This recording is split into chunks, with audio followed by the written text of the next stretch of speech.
All right, this is going to be the tiny house update, but we got a nice little fire going on here.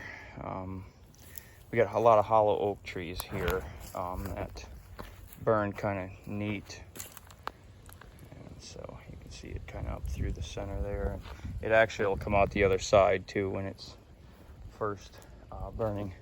So, of course, there still sits the tiny house. It's being grown over by everything. So this is where it's going to go, the shed, whatever you want to call it. This, I haven't quite got the footings done yet, but they're getting pretty close. So this is how far I got today. I have probably another hour on the footings, and then I have,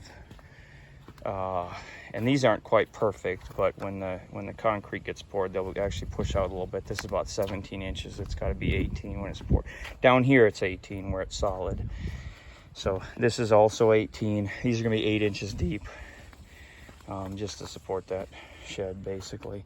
These in the back are going to be 24, because I'm going to do a little something different on this bottom side. But so as you can see, I still have to do the inner one here and then the inner one on the other end.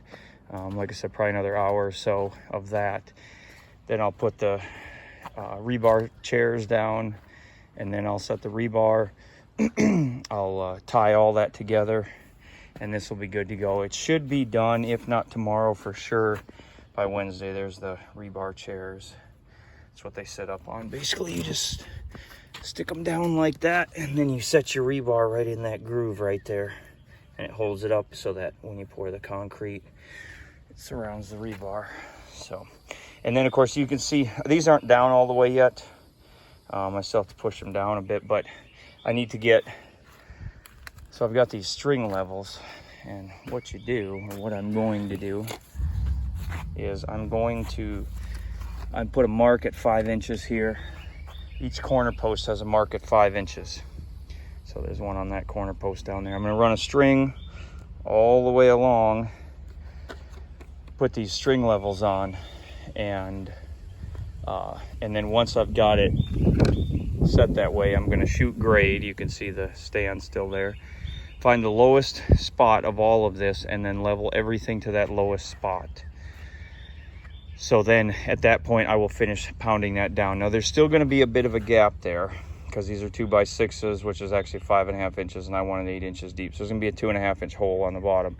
I'll fill that in with dirt to make it solid. And then that way when you pour the concrete, of course it won't be perfectly square at the bottom, but I'm gonna be using some of these 2x6s, well, all these 2x6s, 16 footers for another project I have. So that's why I went with the 2x6s instead of, if I was purpose buying them for this project, I would have actually bought 2x8s. So anyway, that's where it stands right now. So like I said, I got a couple more to put in, and then finish screwing it all together. Might even be 2 hours worth of work finishing that up, and then I'm sure several hours doing the rebar and tying it together, cutting it in length and all that stuff. So should be done by Wednesday night, and hopefully we're going to pour this on this upcoming Saturday.